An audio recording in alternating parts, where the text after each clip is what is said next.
कहा जाता है हर सोसाइटी को वैसा पुलिस फोर्स मिलता है जैसा वो डिजर्व करती है, बट क्या हम ऐसा पुलिस फोर्स डिजर्व करते हैं? Take the case in point of IPS Shankar Chaudhary.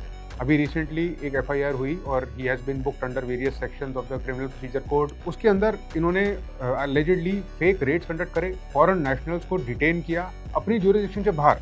Even when he was posted in Mizoram as SP narcotics, he had detained a foreign national in Delhi which is out of jurisdiction. दूसरा, अगर कोई भी red conduct करी जाती है तो you need authorisation from a superior officer, और अगर आपकी ज्यूरिसडिक्शन के बाहर हो रही है तो अगर आपकी ज्यूरिसडिक्शन के बाहर रेड हो रही है तो आपको लोकल पुलिस को, लोकल अथॉरिटीज को कंफर्म करना होता है हमेशा।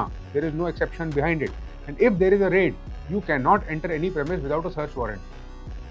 None of these procedures seem to have been followed. There is a reason why the IRS and the IPS has a bad reputation.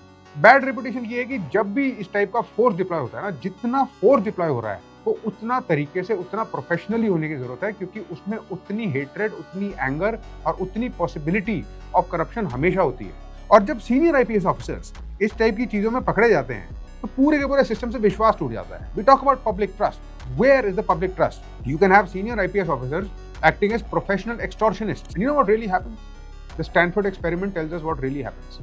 जब आप यूनिफॉर्म पहन लेते हो तो आप अपने आप को परसीव करने लग जाते हो as a authority, and with authority you think you are above the law because you are on that side of the law, but you are not above the law. So the line between what you can do and what you should do is so thin after that uniform that it becomes the worst thing that a person can do. जिस चीज को दिया जाता है लोगों को protect करने के लिए, वही चीज सबसे ज्यादा खराब काम करने के भी काम आती है. This is the reality of the uniform and it is the reality of power and authority in human affairs.